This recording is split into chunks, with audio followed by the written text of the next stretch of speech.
पुरुषोत्तमम वंदे पुरुषोत्तमम्। आज हम परम पूज्यपाद श्री श्री आचार्य देव के आशीर्वचन के कियदंश पाठ करेंगे।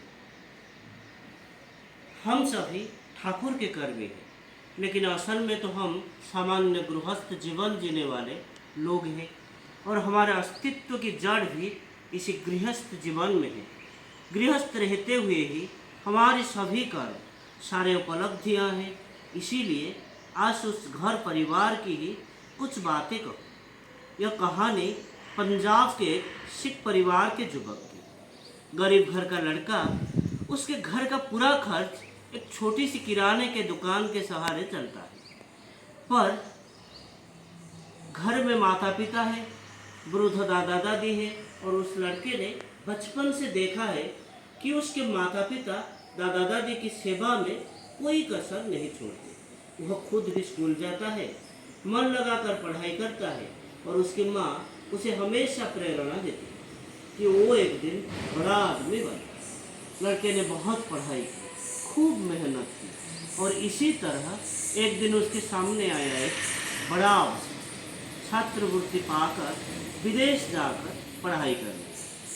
वहाँ वो पढ़ेगा, उसे नौकरी भी मिलेगी और अपने जीवन को वह और अधिक विस्तार दे सकेगा। दादा दादी तब तक स्वर्ग सिधार चुके थे, माँ बाप भी अब काफ़ी उम्र दराज हो गए थे।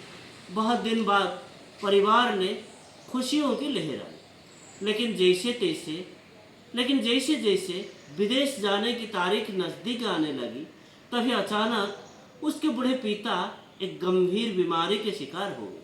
एक पैर में ही उस लड़के के सामने एक तीव्र द्वंद्व आ खड़ा हुआ और एक तरफ उसका आजीवन सपना और दूसरी तरफ असहाय बीमार पिता। उसने सोचा, अब तक उसने अपने सिख धर्म से जो कुछ सीखा है उसमें वो बात स्पष्ट है, कर्तव्य का पालन ही मनुष्य का परम धर्म है।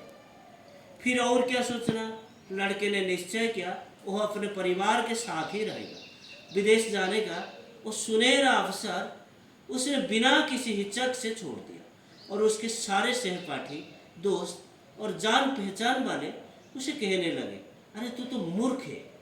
लेकिन वो ना तो विचलित हुआ, ना ही उसका हौसला टूटा। एक छोटी सी किराने की दुकान अब वही अब वही एकमात्र सहारा है। फिर भी उस लड़के ने हार नहीं मानी। उसने क्या किया, उसने अपनी सारी शिक्षा और समझदारी अब उस छोटे से व्यापार को बड़ा बनाने में लगानी शुरू कर दी। सबसे पहले उसने अपनी दुकान को एक स्थानीय मार्केट चेन या व्यापार श्रृंखला से जोड़ दिया और इससे उसकी छोटी दुकान कुछ हद तक बढ़ बनी और उसे एक स्थायित्व मिला। वह दिन भर कड़ी मेहनत करता और रात को इंटरनेट के माध्यम से ऑनलाइन मार्केटिंग, डिजिटल मार्केटिंग उस वगैरह के बारे में पढ़ता और लगातार सीखने की कोशिश करता। समय आगे बढ़ता गया, आज वो अपने नाम से व्यापार में प्रतिष्ठित हो चुका है। पूरे जिले में उसकी कई शाखाएं खुल चुकी है। घर, गाड़ी, पत्नी, पुत्र सब कुछ है उसके पास और अब वो संपन्न है, सुखी है। अगर आज उसके कोई पूछे, तुमने जो इतनी बड़ी संभावना को ठुकरा दिया था, क्या तुम्हें कभी अफसोस होता है? तो वो जवाब देता है, कभी नहीं, क्योंकि मैंने अपने व्यक्तिगत एक सपने को त्याग कर उससे भी बड़ा एक सपना पूरा किया है।